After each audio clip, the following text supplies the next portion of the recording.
찬양부를 늘 신사회장님이 해주셔서 회장님의 찬양 인도의 은사가 있는 건 제가 알지만 오늘 새로 베드로 아버님의 그 앞으로 기대를 많이 하겠습니다.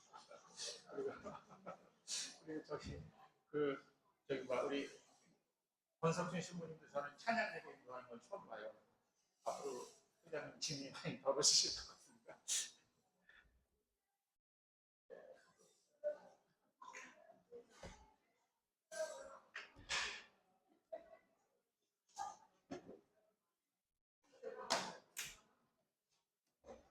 네,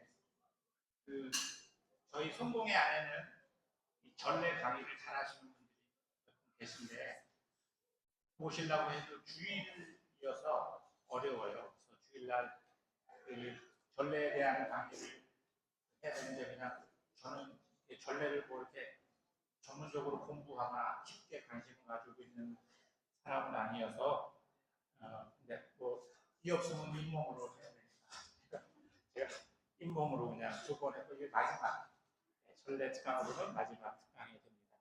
세실 대학에서는 그 토요일 날 준하현 신부님이나 장찬경 신부님이 와서 강의를 해주실 수 있는데 장찬경 신부님이 하루 토요일 날 와서 전례 강의를 하루 오전 오후까지 해서 세실 대학 강의 가실 때 관심 있는 분들도 오셔서 강의를 들으실 수 있겠습니다.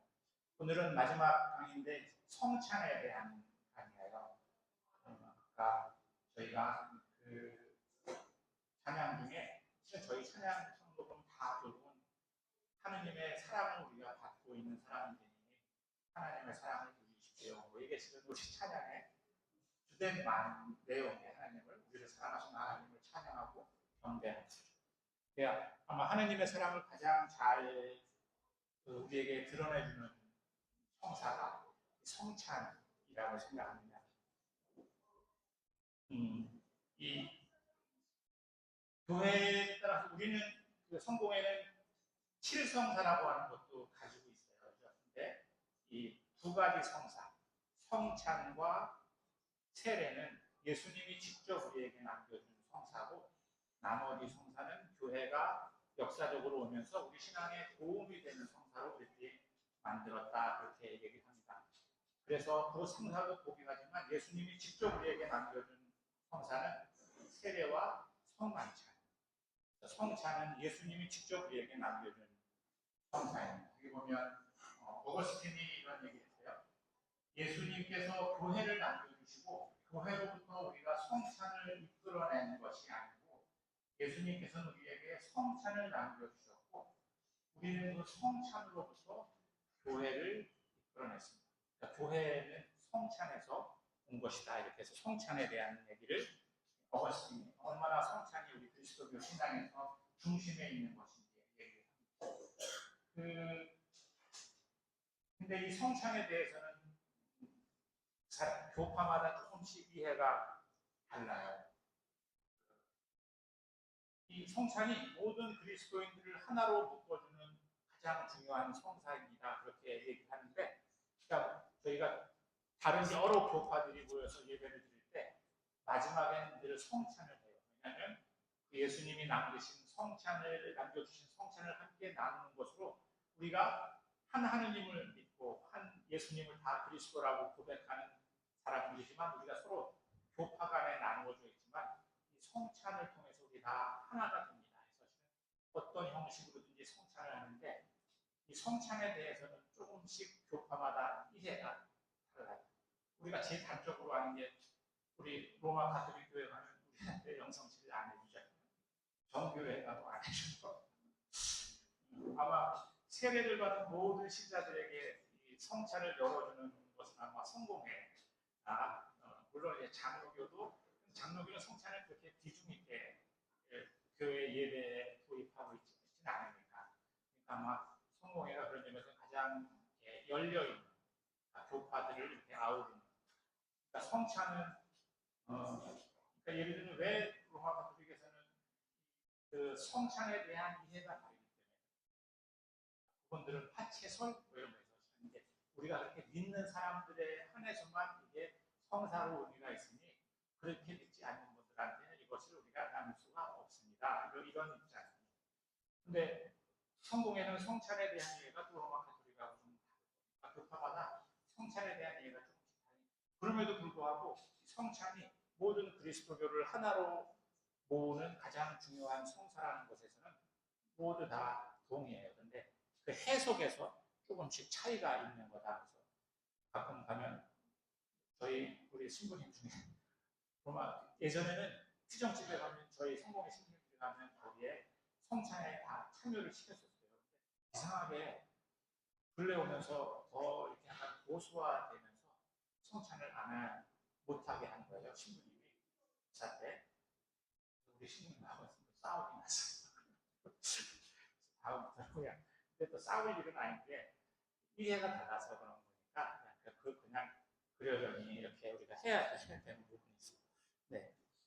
근데 이 성찬에 대해서는 제가 앞에서 말씀드렸는데 성찬에 대해서 가장 잘 설명한 가장 훌륭한 논문이 뭐냐 이렇게 얘기하면 그런 사람들마다 로마 가톨릭 교회는 또 로마 가톨릭 교회 신학자를 얘기할 거예요. 근데 우리 성공의 신학자가 아니고 감리교 유진 피터슨이라고 하는 아주 한국에 많이 알려진 유명한 성서학자 목사님이 있어요. 그분이 자기가 읽은 성찬에 대한 해설 중에서 가장 뛰어난 해설은 성공의 베네딕트 수도자였던 본 그레고리 딕스라고 하는 분이 남긴 성찬의 형식이라는 논문이다. 그렇게 얘기했어요.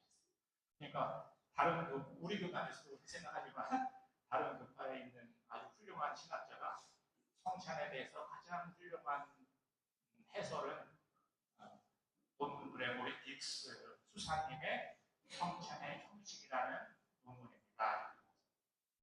그리고 이 사람의 해설에 보면 이 성찬이라고 하는 것이 그리스도교 신학의 가장 중요한 내용을 다 풍부하게 담고 있다 이렇게 말해요. 근데 그걸 어디서 보냐면 우리가 성찬을 할 때 4가지 행동을 해요. 우리 성찬 기도문에는 어떻게 번역이 되어 있냐면 우리 기도문은 미국 성공의 기도문을 이렇게 번역한 거라 번역한 걸 보는 것보다 이제 원어를 보면 조금 더 이해가 좋을 것 같아서 제가 영어를 잘해서 하신 건 아니고 이해를 돕기 위해서. 근데 우리 기도서에 뭐라고 하냐면 빵을 들어 감사의 기도를 드리신 다음 제자들에게 나누어 주시며 이렇게 요 4가지 동작이 빵을 들어 감사의 기도를 드리고 떼어서 제자들에게 나누어 주시며 하는데 우리 번역에는 그 4가지 행동이 잘 안 드러나요. 그죠? 그냥 번역을 하다 보니까.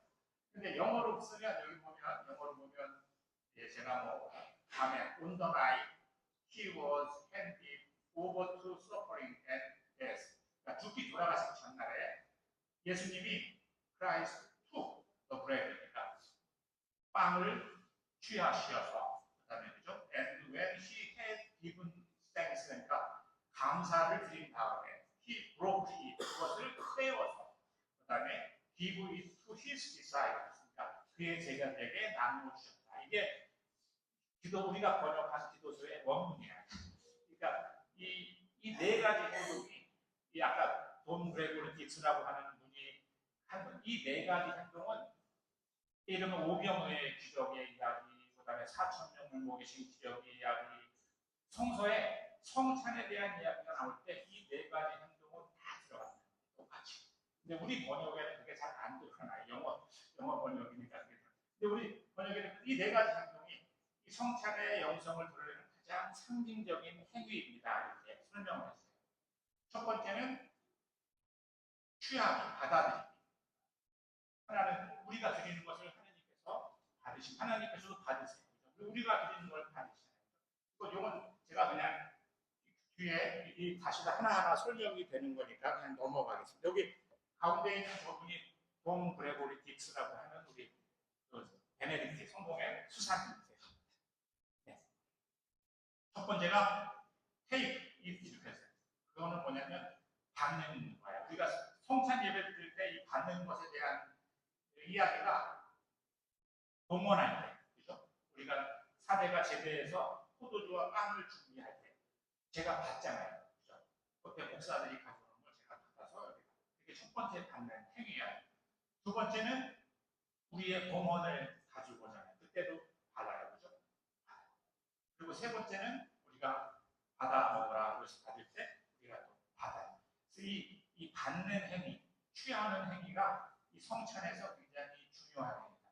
왜냐하면 이 성찬에 다시 말하면 우리의 삶의 모든 것은 선물로 주어지는 것입니다. 그래서 이렇게 사제들은 이렇게 식으로 먹는 것은 더 중요한 것은 사제들도 받는. 왜냐하면 이 받는 행위는 내가 성취하는 것으로 우리가 살지 않고 주어지는 선물로 나는 살아가는 사람입니다. 우리를 치는 그래서 제대에다가 뭘 해요? 제가 봉헌함을 올릴 때 우리 자신을 올려드리는 거라고 하잖아요. 성찬 기도를 드릴 때 거기에 예수님의 몸과 피를 상징하는 빵과 포도주가 있고 예수님이 거기 바쳐주는 거죠. 제대에 희생 제물로 바쳐주고 우리도 거기에 바쳐줘요. 그게 뭐냐면 봉헌물을 우리가 가져와서 그래서 복사하고 봉헌물에다가 봉헌할 때 우리한테도 뿌리잖아요. 사제한테만 뿌리는 게 아니라 봉헌 시간에는 회중들에게도 향을 위향을 뿌려요. 그러니까 그 얘기는 뭐냐면 우리가 지금 다 이 제대 앞에 받쳐지고 있어요, 여러분. 그런 그래서 실은 인사하고 우리가 근데 상징으로 봉헌함을 거기에 올려놓는 거예요. 예수님과 우리가 제대에 받쳐지고 우리가 그걸 받는 하나 예수님께서 그걸 받으세요. 하나님께서 그걸 받으시는 거죠. 그리고 그 받은 것을 통해서 사랑으로 우리를 변화하시는 우리의 삶이 우리의 노력이나 성취가 아니라 하느님의 은혜로 이루어지는 것입니다. 그러니까 로날드 롤하우저라고 하는 이분은 로마 가톨릭의 신부님이세요. 근데 그분이 쓴 성찬의 영성이라는 책에서 이렇게 원죄라는 거냐 우리가 아담과 하와가 에덴 동산에서 지은 원죄라는 것이 뭐냐? 원죄라고 하는 것은 주어진 은총의 삶을 받아들이고 누리며 살기를 거부하고 그러니까 선악과 다 주셨어. 그걸 우리는 감사하고 누리는 게 우리의 삶이에요. 근데 그것을 자기가 어떻게 직접 소유하고 하느님의 자리에 앉으려고 주어진 것에 대해서 감사하고 그것을 누리면 되는데 그것을 내가 잡고 소유하고 하려고 해요. 그것이 원죄다. 성찬 예식에서 우리의 손에 건네지는 빵과 포도주는 자신을 비우고 십자가 위에 달리신 하느님의 무조건적인 사랑입니다. 그 사랑을 우리는 받으면 돼. 제가 금요일날 우리 금요 기도하시는 분들하고 얘기했는데 하느님의 사랑을 받기 위해서 우리가 할 일은 아무것도 우리가 이걸 한다고 하느님이 더 사랑해주고 이걸 한다고 하느님이 덜 사랑해주고 그렇지는 않다. 하나님은 그냥 이미 우리를 사랑하시기로 작정을 하셨어. 그래서 우리가 어떤 상태에 어떤 사람이든지 사랑해 주세요. 우리의 변화는 그러면 우리가 사랑만 받고 아무것도 안 할 줄 아나요? 그렇게 말하는데 정말로 우리가 사랑을 받는 사람은 변해. 정말로 사랑을 받는 사람은 사랑이 그 사람을 변화시키는 거지 내 의지나 노력은 아니야. 그 사랑을 우리는 받는 게 우리의 일이야. 하나님의 사랑을 받는 게. 그러니까 우리가 부르는 찬양에 보면 다 그런 내용 아니에요? 실은 찬양은 우리가 그렇게 하는데 사는 거는 내가 뭐 잘하면 내가 이만큼 하면 하나님이 더 사랑해주고 못하면 하나님이 이만큼밖에 안 사랑하니까 이렇게 생각하는 건 우리의 찬양과 우리의 삶이 일치되지 않는 거죠. 우리는 누리는 그리고 그러니까 그래 당연히 감사하고 그 다음에 빵을 들어서 감사의 기도를 드리시는 거예요. 이렇게 빵을 들어서 감사의 기도를 선물을 준 사람에게 보내는 최고의 찬사는 그 선물을 누리는 거예요. 저도 잘 못하는데 선물로 준 거를 나 선물 받기만 하면 되나 이런 마음이 들어 왜 그렇게 지냈는지 교회 안에서도 제가 뭘 하면 정말 조심 어디 놀러 갔다 전에 얘기하면 교회에서 우리가 사례를 봤는데 뭘 하면 또 무슨 또 다른 뭘 주시고 했었어요. 이런 얘기는 또 신분이 다른 신분이 생각을 몰랐는데 좀 이제 좀 약간 그런 마음이 있어요. 근데 이제 그거 외에 뭘 받기만 하면 그냥 한쪽에 약간 미안한 그걸 그냥 고맙게 누리는 걸 잘 못해요. 근데 실은 하나님은 우리가 주어진 것을 제일 좋아하는 건 준 것을 하나님이 우리에게 준 생명, 우리에게 준 선물을 잘 누리기를 원하세요. 감사합니다. 행복하고 기쁘게 살기를 원하시지. 우리가 늘 우울하고 너무 진지하고 제가 잘 못하는 건데 이렇게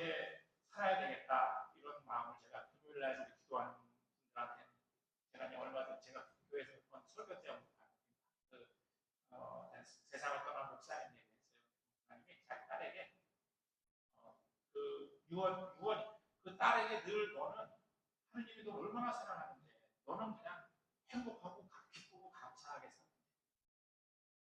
그런 인생관을 가지고 살았던 분이라고 얘기해서 실은 저랑 생각해도 근데 그분을 제가 요즘에 더 많이 생각하게 되는 것 같아요. 그분이 그 예전에는 조금 달라니 아닐까. 늘 이렇게 노는 거 좋아하고 그리고 근데 그렇다고 해서 게으르게 살지 않았어요. 열심히 정말 하나 공연을 와서 열심히 살면서 순간순간은 굉장히 이렇게 기쁘고 행복하게 사는 한쪽에서는 약간 부러우기도 했던 것 같아요. 이렇게 근데 그분에 대해서 생각을 요즘에 많이 해요. 그러니까 우리가 감사라고 하는 건 그렇게 생각해요. 감사 주어진 것을 감사하는 것. 그리고 우리가 그 감사에서 올리는 순간에 우리의 삶이 우리가 변화돼요. 그리스도인의 삶의 분명한 표징은 감사입니다. 하느님께서 아담과 이브에게 생명과 낙원을 주셨고 그저 그들에게 그것을 고맙게 받아들이고 감사하라고만 요청하셨습니다. 감사하라는 말은 단지 우리가 성찬에서만 들으면 되는 명령이 아닙니다. 그것은 삶의 모든 영역에서 들어야 하는 명령입니다. 어떤 분들에게는 어려운 상황에서 있는 분들에게는 이게 참 와닿지 않을 수도 있어요. 근데 생각해보면 감사하지 않은 것이 선물이 없는 순간은 없어요. 우리가 고통 중에서도 잘 우리의 삶을 살피면 우리에게 주어지는 선물들이 그래서 믿음이 좋았던 믿음의 성인들은 고통 중에서도 감사하고 사도 바울이 항상 감사하시오 이렇게 말할 때는 감옥에 갇혀 있을 때 감옥에 갇혀 감사합니다. 그게 하느님이 주시는 그래서 그 선물로 주어지는 것을 들어서 그것을 축복했다. 그리고 난 다음에 이어지는 거예요. 빵을 쪼개죠. 제가 성찬에 전례 때요. 폼 잡는 게 아니고 이렇게 높이 제가 큰 비빔국을 딱 원래 그게 말라있을 때는 딱 하고 소리가 나요. 그럼 더 극적인데 그 소리가 딱 하고 나지 않을 때는 눅눅 했을 때 소리가 안 나. 근데 그것이 딱 쪼개질 때 그거는 뭐냐면 예수 그리스도가 십자가 위에서 자기를 부스러뜨리고 자기를 내어주는 순간이에요. 그래서 그 순간이 예수님의 사랑의 극치의 순간이죠. 그래서 그 빵을 뗄 때, 그걸 쪼개질 때 하느님의 어린 양, 세상에 둘러친 하느님의 어린 양 뭐라고 하죠? 갑자기 생각이 안 나요. 세상에 둘러치시는 주여 그게 예수님의 희생을 우리가 상징하기 때문에 그 빵이 쪼개져지는 순간은 예수 그리스도께서 자신을 부수어서 우리에게 내어주는 순간이면 동시에 그 제대에 올려진 우리 자신이 부서지는 순간, 우리의 야망, 우리의 교만함, 우리의 비열함, 우리의 상처들이 거기서 쪼개지는. 우리도 거기 받쳐졌잖아요. 제가 아까 보면 그때 그래서 우리가 거기서 받쳐진 우리가 쪼개지고 우리가 변화되는 순간, 우리를 분열시키는 장벽들이 무너지는 순간에 우리는 서로 다르나 한 빵을 나누며 한 몸을 이룹니다. 이렇게 고백할 수가 있는 거죠. 그 부서짐으로. 왜냐하면 일반적으로 성찬을 잘못 행하고 있는 이유 중에 하나는 우리가 기도나 찬양을 하지 않기 때문이 아니라 우리가 부서지지 않기 때문입니다.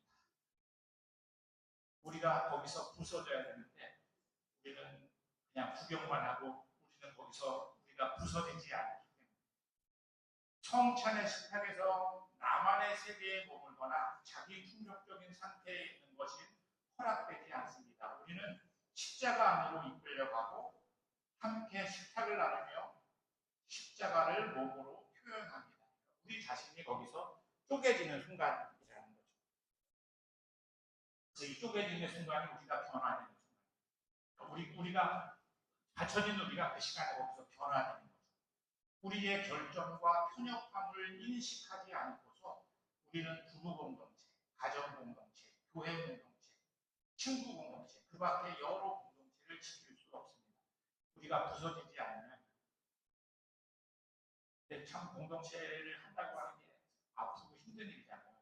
우리가 부서져야 되기 때문에 그게 유지가 되다 보니까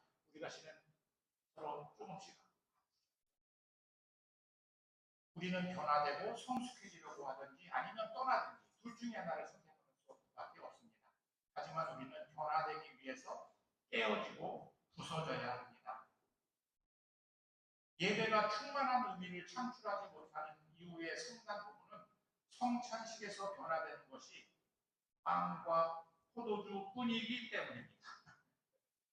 우리가 변화되지 않기 때문입니다. 사실은 그 시간이 우리 그 기도를 사제가 그 제대에서 기도를 드릴 때 우리가 받쳐주고 우리가 거기서 깨워주고 우리가 변화되기를 바라는 마음으로 지금 같이 기도해야 되는 거죠. 그러니까 저는 성찬 기도할 때 아침 기도할 때는 제가 가끔 그렇게 하는데 요즘에 제가 아마 우리 권석준 신부님의 영국에 가면 그런 걸 많이 요즘에 성찬 기도 제대로 어떻게 하냐면 이렇게 안 해요. 이걸 영국에 가면 이렇게 굉장히 큰 제대를 만들어 놓고 성찬의 전례 때는 사람들이 다 제대로 나와요. 한 7, 80명 되는 사람은 그 제대를 뺑뺑 둘러싸 다 이렇게 두 겹, 세 겹으로 둘러싸서 성찬 기도를 같이 해요. 왜냐하면 그 사제가 빵과 포도주를 변화시키는 의식이 아니에요. 그 시간은 우리가 어떻게 받쳐주고 우리가 변화되기를 같이 기도하는 거예요. 그래서 제가 아침 7시에 기도할 때는 같이 손을 펴서 같이 기도하자. 성찬 기도를 사제가 대표로 하는 거예요. 우리는 사제가 이렇게 변화시켜주는 걸 받아먹는 사람이 아니고 우리도 함께 기도하고 함께 축복하는 거예요. 물론 사제에게만 그 축복의 저게 주어져 있긴 하지만 사제는 공동체를 대표해서 하는 거예요.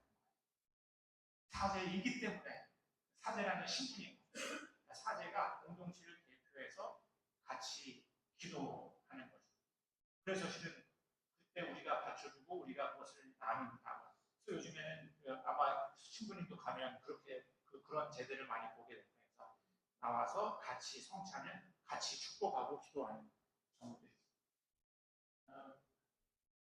처음에는 우리가 예수님 안에서 이런 깨어짐을 바라보지만 이제는 우리 안에서 이 깨어짐을 발견하고 성찬에서 우리는 부스러지지 않으면 안 됩니다.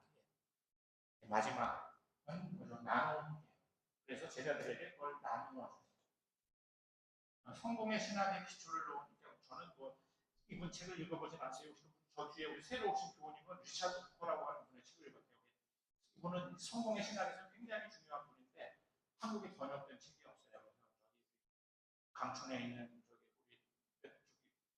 우리 세관 수사님하고 준하현 신부님이 리차드 후커는 성공의 신학이라고 쓰는 이분이 디아메디아니 우리 성공의 신학의 아주 기본적인 내용들을 신학적으로 기초를 놓은 분인데 그분 책을 번역했어요.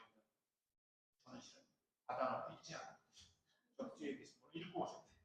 그래서 요즘에 친구보다 공부하는 신자들이 너무 많아가지고 근데 그 리차드 후커라는 사람이 성공의 신학에서 굉장히 중요한 분이세요.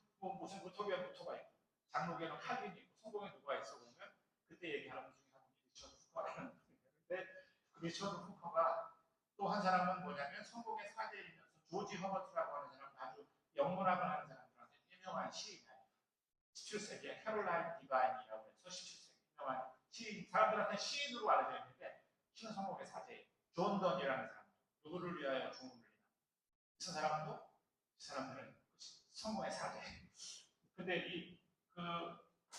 이분이 조지 허버트가 뭐라고 했냐면 성변화가 빵과 포도주가 어떻게 변하는지에 대한 논쟁이 아니라 이 성변화의 중심은 뭐냐면 우리의 변화에 대한 것입니다. 그때 우리가 어떻게 변화되느냐. 근데 사람들이 계속 성찬에 대한 신학을 하면 그게 어느 순간에 변화되는 거냐. 예를 들면 사제가 이렇게 십자가를 걷는 순간에 변화되는 거냐. 우리 성공에는 언제라고 생각하냐면 언제라고 믿냐면 끝기도 성찬 기도를 다 마친 다음에 아멘 할 때.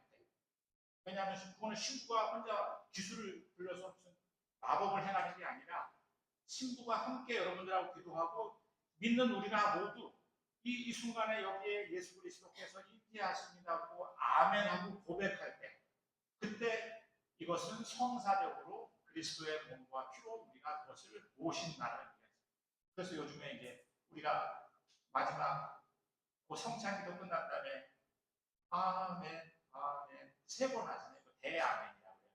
왜냐하면 그 순간이 그 변화가 일어나는 것을 모든 사람이 믿음으로 아멘하고 고백하는 순간이기 때문에 그 순간에 우리는 아멘을 3번 하고 그래서 실은 이 성찬의 중요한 순간 우리들의 변화야. 그래서 실은 나중에 우리가 제대에서 이제 예수님 우리 사제들이 나눠주잖아요. 그때 우리가 받는 것은 예수님의 몸과 피임 동시에 변화되는 거죠. 제대 안에서 우리가 변화되는 거죠. 그리스도의 사랑 안에서 변화되는 거죠. 그래서 우리는 그리스도와 한 몸을 이룹니다. 이렇게 고백하는 거죠. 그리고 그것이 나중에는 일상으로 확장이 됩니다. 예수님께서는 우리가 가져간 것을 제대 위에 떡과 포도주와 함께 갖춰진 우리 자신을 다시 나누어 주십니다. 하지만 우리에게 나누어지는 것은 더 이상 우리가 가져간 그대로의 우리가 아니라 깨어지고 우리가 하나님의 은총으로 변화된 우리 자신을 받습니다. 그래서 우리가 공동체를 이룬다. 그리고 마지막으로 이제 제가 사진을 찾다 보니까 성공의 신부님 찾다 보니까 제가 찾는 기가 별로 없어요. 김광근 신부님하고 유시정 신부님 제가 파송하는 거 천주교 신부님 걸 찾기는 그럴 거 있으니까 성공의 것이 찾다 보니까 이거밖에 없어서 이거 잘생기셨잖아요. 김광근 신부님, 유시정 신부님. 근데 한 분이 누군지 잘 모르겠어요. 근데 이제 그러고 난 다음에 변화된 우리가 세상으로 파견되는 거예요. 이제 여러분들은 일상의 예배를 드리십시오. 우리가 하나님 말씀을 예배는 여기서 승하니까 이제 삶의 예배로 여러분이 나누어주셔야 됩니다. 성찬은 교회가 함께 모여서 예수님께서 우리에게 남겨주신 의식을 기념하는 것만이 아닙니다. 성찬은 또한 가족과 공동체 안에서 다른 사람들과 함께 삶의 모든 것을 나누는 것이기도 합니다. 결론적으로 예배란 매우 평범한 그리스도 공동체가 자신의 삶을 하나님께 진정으로 봉헌하면 하나님께서 그것을 그리스도를 닮은 공동체로 거룩하게 변화시키고 변화된 공동체가 세상에서 자신을 내어주는 선교적인 삶을 살아갈 수 있게 하신다는 것을 신뢰하는 기도입니다. 하나님은 예배 가운데서 우리의 삶을 취하시고 축복하시고 쪼개시고 변화시켜서 다시 세상 한복판에서 몸으로 드리는 삶의 예배를 위해서 우리를 파견하십니다. 이게 성찬에 대한 성찬이 뭔지 사실은 우리가 이렇게 이 얘기를 들을 때는 맞아 지금 많이 미쳐버렸는데 어떤 한순간만 빵을 쪼개는 순간이든지 성체를 받는 순간이든지 그 순간에 우리가 지금 가졌던 어떤 그 인상 그게 뭐든지 이게 그냥 드리는 저기 습관적으로 하는 게 아니라 그리스도의 사랑을 우리가 모시는 거구나. 그리고 깨어진 우리가 다시 그리스도 안에서 변화된 우리를 우리가 받아 모시는 거구나. 이런 생각을 하면서 할 수 있다면 성찬이 훨씬 은혜로워질 수 있겠죠. 제가 말씀드린 거 다 이해하지 않아도 문제 없어요. 제가 이것도 카톡방에 제가 우리 그 카톡방에 올려드릴 테니까 관심 있는 사람들은 또 보시고 성찬을 할 때마다 어떤 한 부분만이라도 이렇게 생각하면서 성찬을 보실 수 있는 우리 예배가 그래서 저는 성공의 예배는 설교가 없어도 충분히 은혜로울 수 있어요. 이거를 탁 빼면 그거 하나만 쳐가지고 하나님의 사랑을 우리가 경험하는 그거는 말씀으로 받든지 성찬으로 받든지 이렇게 성찬의 영성에 대한 강의를 이렇게 마치도록 하겠습니다. 기도하고 마칠까요? 네. 성부와 성자와 성령의 이름으로 기도드립니다. 하나님, 우리에게 당신의 아들을 보내주시고 십자가에 달려서 하나님께서 진정으로 우리를 얼마나 사랑하시는 분을 몸소 보여주셔서 그것을 성찬의 예식으로 우리에게 남겨주셨습니다. 우리가 매주 드리는 이 성찬을 통해서 그리스도의 사랑을 받아 모시고 그 사랑으로 우리가 하나님 안에서 변화되고 그 변화된 삶을 우리의 가정과 일터와 세상 한복판에서 잘 살아갈 수 있는 크신 은총과 축복을 내려주시기를 우리 주 예수 그리스도 이름으로 기도드립니다. 감사합니다.